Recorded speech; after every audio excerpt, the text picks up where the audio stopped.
प्यारे दोस्तों नमस्कार। आप सबका हार्दिक स्वागत। और चलिए बढ़ते हैं। और आज हिंदी साहित्य के भक्ति काल से संबंधित जो कुछ प्रश्नोत्तर के रूप में विशेषताएं हैं उनको देखते हैं। कबीरदास को भाषा का डिक्टेटर न कहकर वाणी का डिक्टेटर आचार्य हजारी प्रसाद द्विवेदी ने कहा था।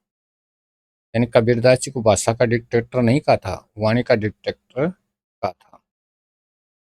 भक्ति काल की निर्गुण ज्ञानाश्री शाखा को संत काव्य नाम सबसे पहले डॉक्टर रामकुमार वर्मा ने अपने इतिहास ग्रंथ में दिया था। संत कबीरदास के गुरु स्वामी रामानंद थे। कबीरदास की मृत्यु उत्तर प्रदेश के संत कबीर नगर जिले के मगहर नामक स्थान पर हुई थी। संत रैदास का जन्म काशी यानी वर्तमान में वाराणसी में हुआ था और वे मीराबाई के आध्यात्मिक गुरु माने जाते हैं। ज्ञानाश्री शाखा के प्रमुख संत दादू दयाल के पंथ को शुरुआत में परब्रह्म संप्रदाय कहा जाता था, जो बाद में दादू पंथ के नाम से जाना जाने लगा। पहले उसका नाम परब्रह्म संप्रदाय था। दादू दयाल के 52 शिष्य थे, जिन्हें दादू पंथ में 52 स्तंभ के नाम से आदर पूर्वक संबोधित किया जाता है। संत सुंदरदास का जन्म राजस्थान के दौसा नामक स्थान में हुआ था और वे श्रृंगार रस के विरोधी होने के कारण हास्य व व्यंग्य कविताएं भी लिखते थे। यानी ये श्रृंगार रस के विरोधी थे। ज्ञानाश्री शाखा की संत मलुकदास की समाधि कड़ा में स्थित है और उनके प्रमुख रचनाओं में ध्रुवचरित तथा ध्रुवचरित और विभव विभूति शामिल हैं। गोस्वामी तुलसीदास ने रामचरितमानस की रचना केवल 2 वर्ष 7 महीने यानी 2 वर्ष 7 महीने और 26 दिन में पूरी की थी। 2 वर्ष 7 महीने 26 दिन। रामचरितमानस का चौथा अध्याय यानी किष्किंधा कांड काशी में रचा गया था। यानी किष्किंधा कांड की रचना कहाँ पर की गई थी? काशी में। जबकि शेष सभी कांड मुख्य रूप से अयोध्या में लिखे गए थे। रामचरितमानस के कांड बाल कांड को इस महाकाव्य का सबसे बड़ा कांड कहा जाता है। यानी बाल कांड है वो सबसे बड़ा और किष्किंधा कांड को सबसे छोटा कांड माना जाता है। आचार्य रामचंद्र शुक्ल ने तुलसीदास को अनुप्रास का बादशाह कहा। शुक्ल जी ने क्या कहा? अनुप्रास का बादशाह, क्योंकि उनकी रचनाओं में शब्द सौंदर्य का अनूठा प्रवाह है। डॉक्टर उदयभान सिंह के अनुसार तुलसीदास को उत्प्रेक्षाओं का बादशाह और डॉक्टर हजारी प्रसाद द्विवेदी के अनुसार रूपकों का बादशाह कहना अधिक समीचीन है। तुलसीदास की प्रसिद्ध कृति जिसका नाम विनय पत्रिका है, ब्रज भाषा का एक अनुपम सौंदर्य उसमें। तो तुलसीदास की प्रसिद्ध ब्रज भाषा कृति विनय पत्रिका का मुख्य रस शांत रस है और इसमें कुल 279 पद संकलित हैं। तो विनय पत्रिका की भाषा कौन सी है? ब्रज भाषा है, रस शांत है और 279 पद संकलित हैं। तुलसीदास कृत कवितावली मुक्तक काव्य है, यानी मुक्तक काव्य श्रेणी के अंतर्गत आती है। तो कवितावली क्या है? एक मुक्तक काव्य है और इसकी रचना पूरी तरह से कवित और सवैया छंदों में की गई है। छंद कौन से हैं? कवित और सवैया। तुलसीदास की लघु कृति रामाज्ञा प्रश्न 7 सर्गों में विभाजित है और इसके प्रत्येक सर्ग में 7 कोष्टक तथा 7 दोहे हैं। 7 कोष्टक हैं और 7 दोहे हैं। स्वामी रामानंद के गुरु का नाम राघवानंद था, जिन्होंने उत्तर भारत में सबसे पहले श्री संप्रदाय के सिद्धांतों का प्रसार किया। ठीक है। राम भक्ति शाखा के कवि नाभादास द्वारा रचित अष्टयाम ब्रज भाषा गद्य और पद्य दोनों रूपों में उपलब्ध है, जिसमें राम की दिनचर्या का वर्णन है। रामानंदी संप्रदाय के प्रसिद्ध कवि अगरदास ने जयपुर के पास रवासा नामक स्थान पर अपनी, यानी सीकर में है ये रवासा, रसिक पीठ की स्थापना की थी। ठीक है। राम भक्त कवि सेनापति के पिता का नाम गंगाधर दीक्षित था और वे अनूप शहर बुलंदशहर के रहने वाले कान्य कुल ब्राह्मण थे। कृष्ण भक्ति के आधार स्तंभ महाप्रभु वल्लभाचार्य का जन्म चंपारण छत्तीसगढ़ में हुआ था और उनका विवाह महालक्ष्मी जी के साथ संपन्न हुआ था। वल्लभाचार्य जी द्वारा प्रवर्तित दार्शनिक मत शुद्धाद्वैतवाद को रुद्र संप्रदाय के अंतर्गत एक नई, तो शुद्धाद्वैतवाद है उसको रुद्र संप्रदाय के अंतर्गत एक नई और सुदृढ़ दार्शनिक प्रतिष्ठा मिली थी। पुष्टि मार्ग के अनुसार जो परवाजीव वे होते हैं जो संसार के सुख और दुख, यानी संसार के सुख दुख और कर्म कांडों में उलझे रहते हैं। यानी परवाजीव वो होते हैं जो संसार के सुख दुख में और कर्म कांडों में उलझे रहते हैं। पुष्टि मार्ग के मर्यादा जीव वे कहलाते हैं जो वेदों और शास्त्रों की आज्ञा के अनुसार नियमबद्ध भक्ति करते हैं। पुष्टि मार्ग के पुष्टि जीव वे श्रेष्ठ साधक माने जाते हैं जो केवल भगवान के अनुग्रह और उनके प्रेम पर ही आश्रित रहते हैं। ठीक है। वल्लभाचार्य जी के पुत्र गोस्वामी विठलनाथ ने पुष्टि मार्ग के सुदृढ़ संचालन के लिए गोवर्धन पर्वत पर श्रीनाथ जी के मंदिर की व्यवस्था संभाली थी। अष्टछाप के कवि परमानंद दास का जन्म कन्नौज उत्तर प्रदेश में हुआ और उनके पदों का संग्रह परमानंद सागर नाम से प्रसिद्ध है। अष्टछाप के कवि कृष्णदास गुजरात के चिलोत्रा नामक स्थान के निवासी थे और वे संगीत के साथ साथ व्यवहारिक प्रबंधन में कुशल थे। गोस्वामी विठलनाथ के प्रिय शिष्य छीत स्वामी को उनकी स्पष्टवादिता और मस्ती के कारण अष्टछाप का एक अद्वितीय कवि माना जाता है। अष्टछाप के कवि गोविंद स्वामी के निवास स्थान को आज भी गोवर्धन पर्वत में गोविंद स्वामी की कदम खंडी के नाम से जाना जाता है। ठीक है।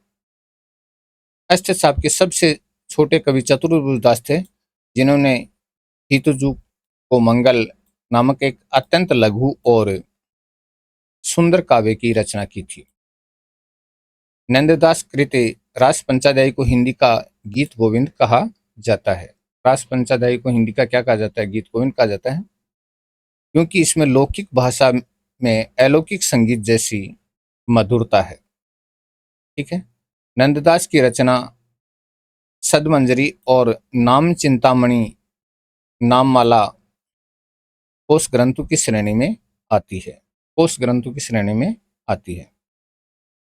सूरदास कृत सूरसागर में कुल 12 स्कंद यानी अध्याय हैं और शुक्ल जी के अनुसार इसमें लगभग 1.25 लाख पदों में से वर्तमान में 5000 पद उपलब्ध हैं।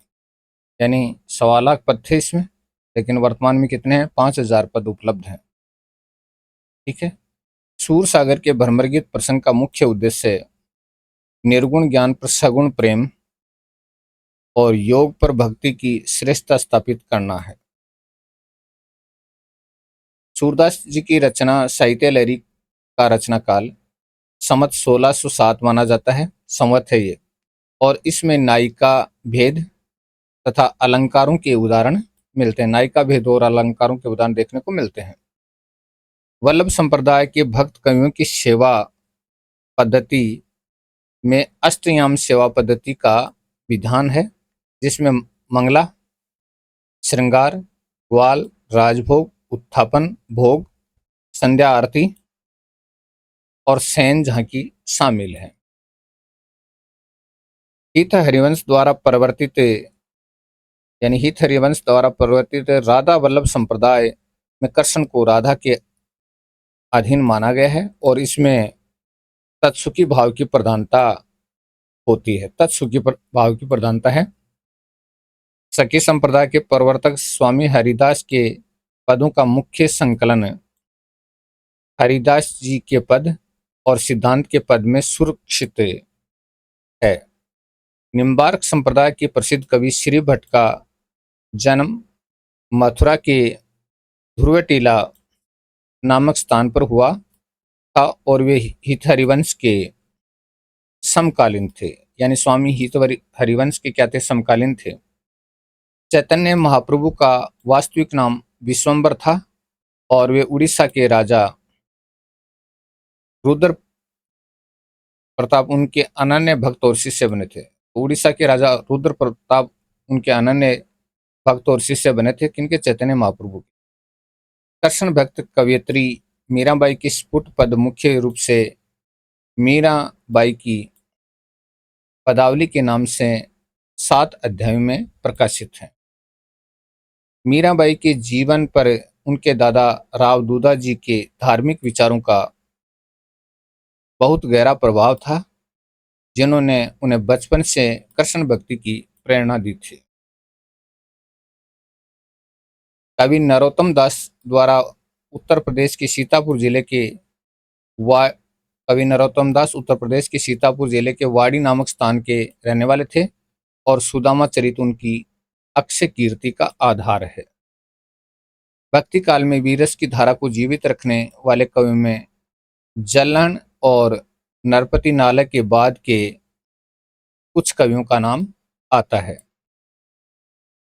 इस काल के साहित्य में प्रबंध काव्य के 2 रूप मिलते हैं, जिन्हें महाकाव्य जैसे रामचरितमानस और खंड काव्य जैसे सुदामाचरित कहा जाता है। महाकाव्य और खंड काव्य, ठीक है। भक्ति काल की गीतिक काव्य परंपरा की शुरुआत जयदेव की गीत गोविंद और विद्यापति की पदावली की प्रेरणा से हुई थी। निर्गुण संतों की वाणी में साखी शब्द संस्कृत के साक्षी शब्द का तद्भव रूप है, जिसका अर्थ है आंखों देखा सत्य। साक्षी का मतलब है आंखों देखा सत्य। संत काव्य में शब्द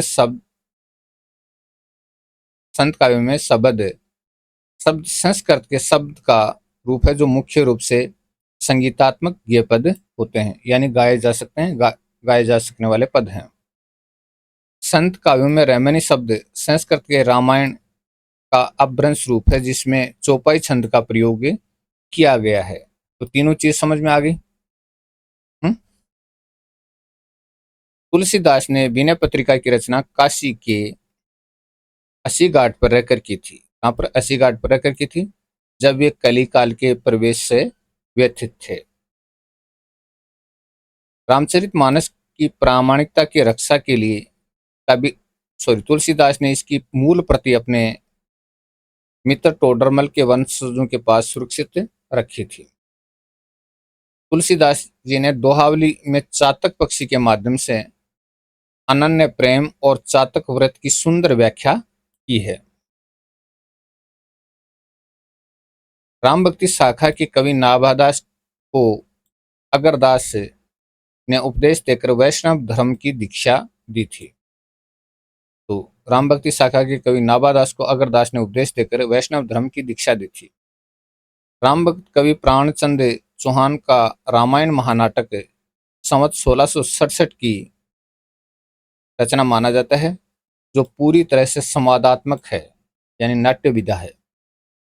महाप्रभु वल्लभाचार्य जी ने दक्षिण भारत के विजयनगर साम्राज्य के राजा कृष्णदेव राय के दरबार में शास्त्रार्थ करके वैष्णव धर्म की विजय पताका फहराई थी। किसने? तो वल्लभाचार्य जी ने भारत के विजयनगर साम्राज्य के राजा कृष्णदेव राय के दरबार में शास्त्रार्थ करके वैष्णव धर्म की विजय पताका फहराई थी। वल्लभाचार्य जी के शुद्धाद्वैत दर्शन के अनुसार माया भगवान की एक सहज शक्ति है, जो जगत के निर्माण में सहयोग करती है। माया भगवान की एक शक्ति है, जो जगत के निर्माण में क्या करती है? सहयोग करती है। पुष्टि मार्ग में दीक्षित होने के बाद सूरदास ने दैन्य भाव को छोड़कर सख्य और माधुर्य भाव के पदों की रचना प्रारंभ की थी। पहले दैन्य भाव के पद लिखते थे, बाद में सख्य और माधुर्य भाव के पद लिखने लगे। सूरदास ने भ्रमर गीत में निर्गुण ब्रह्म को अविगत गति कछु कहत न आवे। निर्गुण ब्रह्म को उन्होंने क्या कहा? अविगत गति कछु कहत न आवे कहकर उसकी साधना को अत्यंत कठिन बताया है। अष्टछाप के कवि कुमन दास का मुख्य निवास स्थान गौरवर्धन के पास जमनावतो गांव था, जहां वे खेती का कार्य भी करते थे। परमानंद दास अष्टछाप के एक ऐसे कवि थे जिनके पदों में बालकृष्ण के प्रति अपूर्व वात्सल्य और ममता का सागर उमड़ता है। अष्टछाप के कवि कृष्णदास ने श्रीनाथ जी के मंदिर की सुख व्यवस्था के लिए कई कठोर नियम बनाए थे। विठलनाथ के प्रिय शिष्य छित स्वामी के फुटकर पद ब्रज भाषा की मुहावरेदार छटा के लिए जाने जाते हैं। अष्टछाप के कवि गोविंद स्वामी को गायन कला में इतनी निपुणता प्राप्त थी कि उनके पदों को राग मल्हार और राग भैरव में गाया जाता था। राग मल्हार में और राग भैरव में। नंददास की रचना रास पंचाध्यायी 5 अध्यायों में विभक्त है, जिसमें कृष्ण की शरद रासलीला का अनुपम वर्णन है, यानी कृष्ण की शरद रासलीला का मनोरम चित्रण है। नंददास कृत भ्रमर भंवर गीत दार्शनिक शब्दावली जैसे व्यक्त अव्यक्त आत्मा और परमात्मा का बहुत सुंदर प्रयोग हुआ है। यानी भंवर गीत में दार्शनिक शब्दावली व्यक्त अव्यक्त आत्मा और परमात्मा का बहुत सुंदर प्रयोग हुआ है। राधा वल्लभ संप्रदाय के प्रवर्तक हित हरिवंश का जन्म मथुरा के पास बाद गांव में हुआ था। मथुरा के पास बाद गांव है, वहां पर हुआ था। सखी संप्रदाय के स्वामी हरिदास वृंदावन के निधिवन में रहकर साधना करते थे, जहां आज भी उनकी कुंज सुरक्षित है। निम्बार्क संप्रदाय के कवि श्रीभट्ट की रचना युगल शतक में राधा कृष्ण की नित्य रासलीला के शो गेय पद संकलित हैं, यानी शो गाए जाने वाले पद संकलित हैं। गौड़ीय संप्रदाय के प्रसिद्ध कवि गदाधर भट्ट के बारे में कहा जाता है कि वे भागवत पुराण के श्लोकों की अत्यंत भावुक व्याख्या करते थे। मीराबाई का अंतिम समय गुजरात के द्वारका नामक स्थान पर बीता, जहां वे रणछोड़ जी की मूर्ति में विलीन हो गई थी। नरोत्तम दास कृत सुदामा चरित दोहा और सवैया छंदों में रचित हिंदी साहित्य का सर्वश्रेष्ठ सुदामा आख्यान माना जाता है। भक्ति काल के साहित्य में शांत रस का स्थायी भाव निर्वेद है, जो संसार के प्रति वैराग्य भावना उत्पन्न करता है। तो शांत रस का स्थायी भाव कौन सा है? निर्वेद है, जो संसार के प्रति वैराग्य उत्पन्न करता है। इस काल की कविता ने महलों के विलासपूर्ण वातावरण के विपरीत झोंपड़ियों के सामान्य जनजीवन को अपनी अभिव्यक्ति का केंद्र बनाया था। कबीरदास के प्रतीकों में चदरिया मानव शरीर का प्रतीक माना गया है। तो चदरिया किसका प्रतीक माना गया? मानव शरीर का। तुलसीदास की रचनाओं में समन्वय की विराट चेष्टा है, जिसमें उन्होंने शैव और वैष्णव मतों के आपसी मतभेदों को दूर करने का सफल प्रयास किया।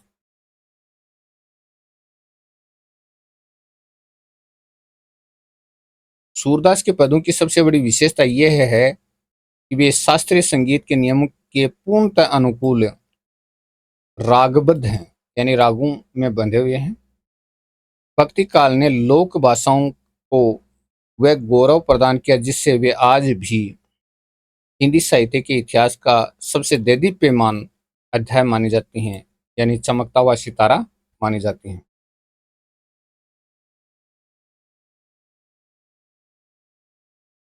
कबीरदास को भाषा का डिक्टेटर कहने वाले विद्वान, यानी वाणी का डिक्टेटर, आचार्य हजारी प्रसाद द्विवेदी हैं। वाणी का डिक्टेटर कहा था उन्होंने, भाषा का नहीं, वाणी का।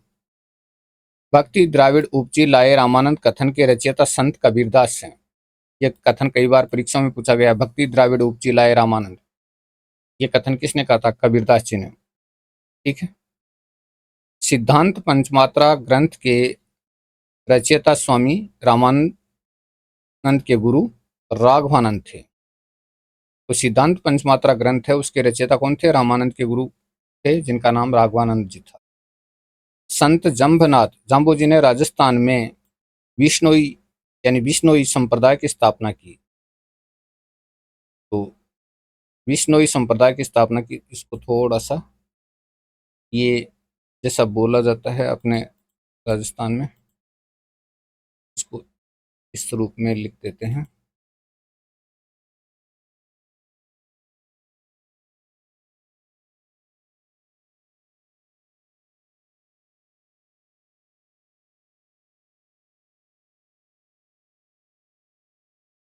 संत जम्भनाथ जी यानी जाम्बू जी ने राजस्थान में विश्नोई संप्रदाय की स्थापना की थी।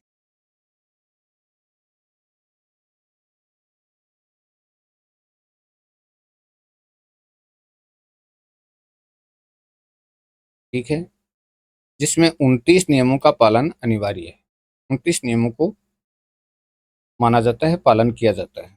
जाम्भू जी का जन्म नागौर जिले के पीपासर गांव में हुआ था और उनका समाधि स्थल बीकानेर का मुकाम स्थान है। ठीक है, संत जसनाथ जी ने जसनाती संप्रदाय चलाया, जिसके अनुयायी अग्नि नृत्य के लिए प्रसिद्ध हैं। ठीक है, जसनाती संप्रदाय की प्रधान पीठ बीकानेर के कतरियासर गांव में स्थित है और इसमें 36 नियमों का विधान है। संत पीपाजी राजस्थान के गागरोन झालावाड़ के खींची चौहान राजा थे, जिन्होंने राजपाट त्याग कर स्वामी रामानंद से दीक्षा ली थी। संत पीपाजी की गुफा टोडा टोंक में है, उनका मंदिर समदड़ी बाड़मेर में है और छतरी गागरोन दुर्ग में है। ये देखिएगा, बहुत ही शानदार तथ्य हैं। संत पीपाजी की गुफा टोडा टोंक में है, उनका मंदिर समदड़ी बाड़मेर में है और छतरी गागरोन दुर्ग में है। दर्जी समुदाय के लोग संत पीपाजी को अपना मुख्य आराध्य देव मानते हैं, क्योंकि वे जीवन यापन के लिए कपड़े सिलना का कार्य करते थे, क्योंकि उन्होंने राजपाट सब कुछ त्याग दिया था, राजा थे। संत धन्ना जी का जन्म टोंक जिले के धुवन गांव में एक जाट परिवार में हुआ था और वे भी रामानंद के प्रमुख शिष्यों में से एक थे। संत धन्ना जी के 3 पद सिखों के पवित्र ग्रंथ गुरु ग्रंथ साहिब में संकलित हैं। राजस्थान के प्रमुख संत दादू दयाल को राजस्थान का कबीर कहा जाता है, क्योंकि इनकी विचारधारा काफी हद तक कबीरदास से मिलती जुलती थी। दादू दयाल ने संवत 1632 में सांबर जयपुर में ब्रह्म संप्रदाय की स्थापना की थी, जिसे बाद में दादू पंथ कहा गया। दादू पंथ की मुख्य गद्दिया प्रधान पीठ जयपुर के पास नरेना यानी नारायणा की पहाड़ियों पर स्थित है। दादू जी ने अपने उपदेश स्थानीय ढूंढाड़ी सदुकड़ी मिश्रित भाषा में दिए, जिन्हें दादूजीरी वाणी में संकलित किया गया है। दादूजीरी वाणी में दादू दयाल के शिष्य संत रज्जब जी ने आजीवन दूल्हे के वेश में रहकर उपदेश दिए। तो दादू दयाल जी के शिष्य थे रज्जब जी, जिन्होंने आजीवन दूल्हे के वेश में रहकर के उपदेश दिए थे। रज्जब जी की प्रमुख कृतियों के नाम रज्जब वाणी और सबंगी है। ठीक है, दादू दयाल जी के एक और प्रसिद्ध शिष्य संत सुंदरदास थे, जिनका जन्म दौसा में हुआ और वे में संत कवियों में सबसे शास्त्रज्ञ थे। तो संत कवियों में सबसे शास्त्रज्ञ थे।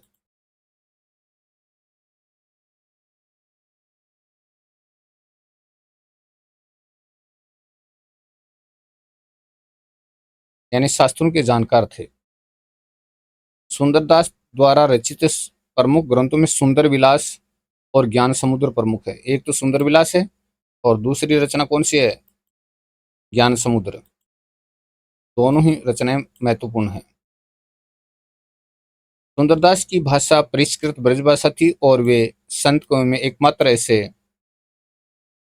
थे जो काव्य शास्त्र के नियमों के अनुसार रचना करते थे। राजस्थान के अलवर क्षेत्र में चरणदासी संप्रदाय की स्थापना संत चरणदास जी ने की थी, जिनकी प्रधान पीठ वर्तमान में दिल्ली में है। चरणदास जी के संप्रदाय में कुल 42 नियमों का पालन किया जाता है। कितने नियम? 42। और इनकी भाषा मेवाती मिश्रित ब्रज भाषा है। संत चरणदास जी की दो प्रमुख शिष्यों का नाम सहजोबाई और दयाबाई था। सहजोबाई ने सहज प्रकाश और दयाबाई ने दयाबोध सहजोबाई ने सहज प्रकाश और दयाबाई ने दयाबोध तथा विनय मालिका नामक प्रसिद्ध ग्रंथों की रचना की। तो दयाबाई ने दो ग्रंथ लिखे, एक का नाम दयाबोध और दूसरा विनय मालिका, और सहजोबाई ने सहज प्रकाश। राजस्थान के बागड़ क्षेत्र डूंगरपुर बांसवाड़ा में निष्कलंकी संप्रदाय की स्थापना संत मावजी ने की थी। संत मावजी को बागड़ का अवतार कहा जाता है, यानी बागड़ का अवतार माना जाता है, और उनके उपदेशों के संग्रह को चोपड़ा कहा जाता है, जो दिवाली के दिन बाहर निकाले जाते हैं। बेणेश्वर धाम डूंगरपुर की स्थापना संत मावजी द्वारा की गई, जहां सोम, माही और जाखम नदियों का संगम है।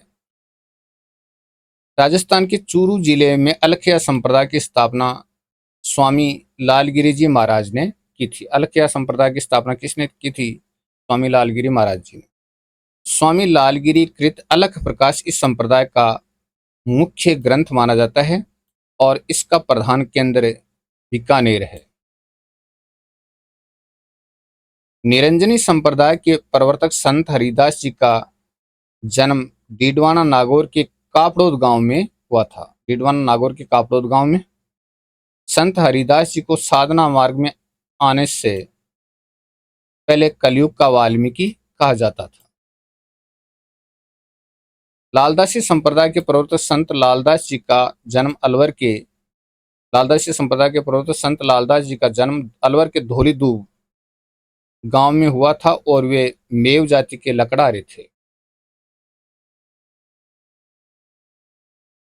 रामाश्री शाखा के प्रवर्तक गोस्वामी तुलसीदास के गुरु का नाम नरहरयानंद था और शास्त्रों की शिक्षा देने वाले थे शेष सनातन। तुलसीदास कृत रामचरितमानस की भाषा अवधी है और इसमें मुख्य रूप से दोहा चौपाई छंद का प्रयोग हुआ है। रामचरितमानस के 7 कांडों का क्रम है बालकांड, अयोध्याकांड, अरण्यकांड, किष्किंधाकांड, सुंदरकांड और लंकाकांड और उत्तरकांड है। तुलसीदास की प्रसिद्ध कृति विनय पत्रिका की भाषा ब्रज है और इसमें सांतरस की प्रधानता है। ठीक है। तुलसीदास जी की रचना कवितावली में कविते और सवैया छंदों का प्रयोग किया गया है, जो मुक्तक काव्य के अंतर्गत आती है। राम भक्ति शाखा के रसिक संप्रदाय के प्रवर्तक अगरदास माने जाते हैं, जिन्होंने अपनी पीठ रेवासा सीकर में स्थापित की थी। नाभादास ने अपने प्रसिद्ध ग्रंथ भक्तमाल की रचना छपे छंद में की है, जिसमें लगभग 200 भक्तों के चरित्र का गान है। नाभादास कृत अष्टयाम में भगवान श्री राम की 8 प्रहर की दिनचर्या का ब्रजभाषा गद्य और पद्य में वर्णन मिलता है। अष्टयाम यानी 8 प्रहर होते हैं दिन रात में। कृष्ण भक्ति के पुष्टि मार्ग के प्रवर्तक महाप्रभु वल्लभाचार्य थे, जिन्होंने शुद्धाद्वैतवाद दार्शनिक मत का प्रतिपादन किया। वल्लभाचार्य ने व्यास सूत्र पर अणुभाष्य नामक प्रसिद्ध दार्शनिक ग्रंथ की रचना प्रारंभ की थी।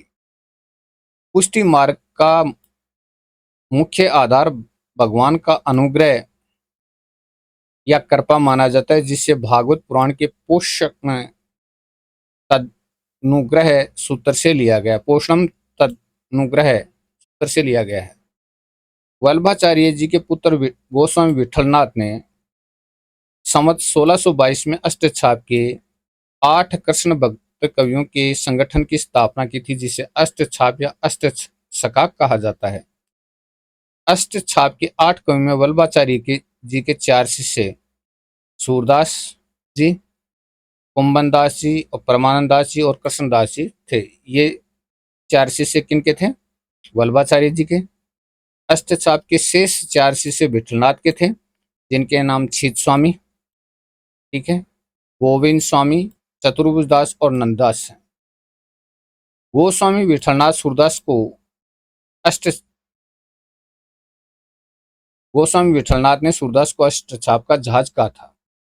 सूरदास जी की सबसे महत्वपूर्ण रचना सूरसागर है, जो श्रीमद् भागवत पुराण के 12 स्कंदों पर आधारित है। ठीक है।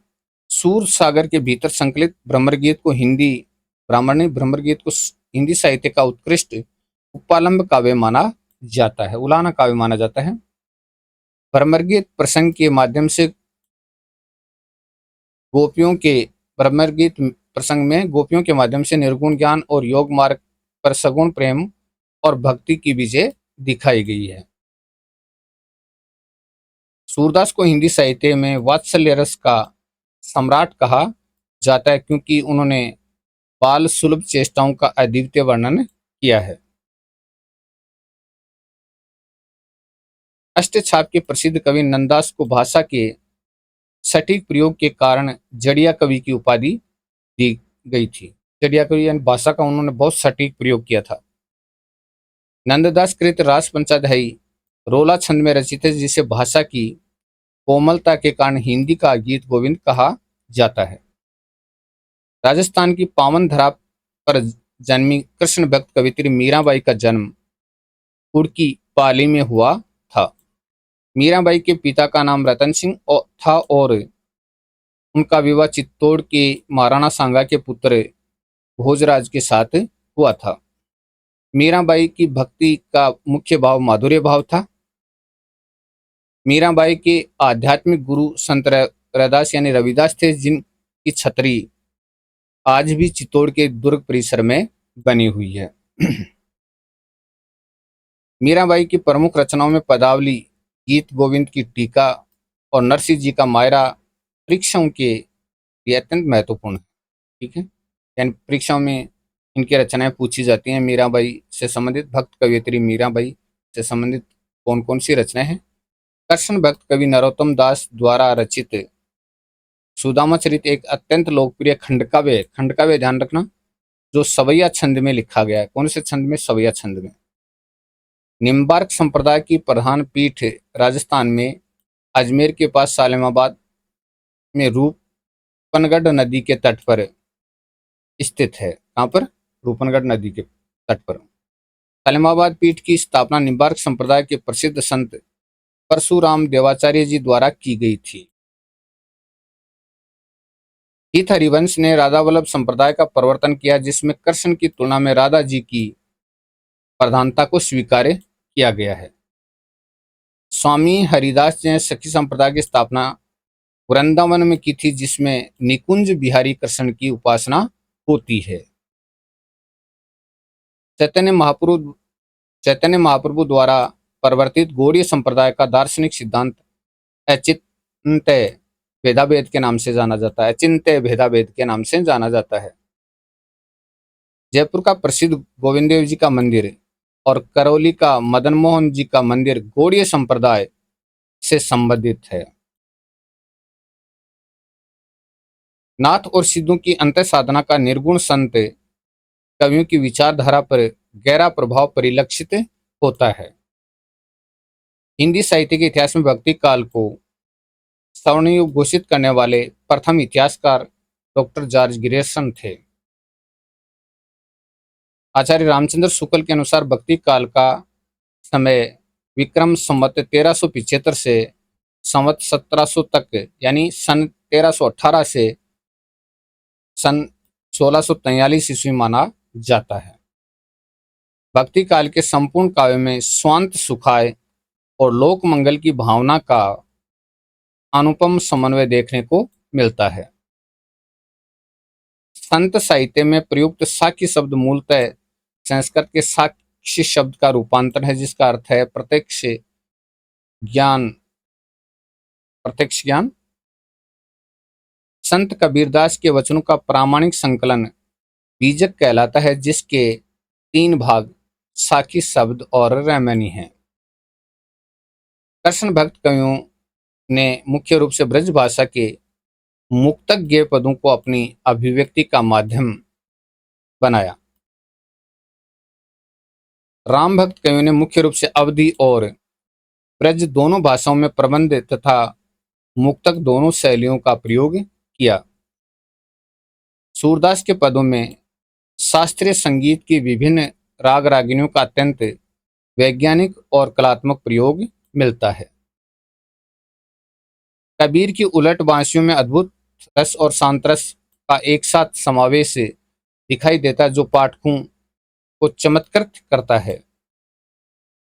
तुलसीदास जी ने रामचरितमानस में शैव और वैष्णव संप्रदायों के मध्य समन्वय स्थापित किया था। भक्ति काल की कविता राजाओं के आश्रय से पूरी तरह मुक्त होकर झोंपड़ियों और आम जनमानस की भाषा बनी।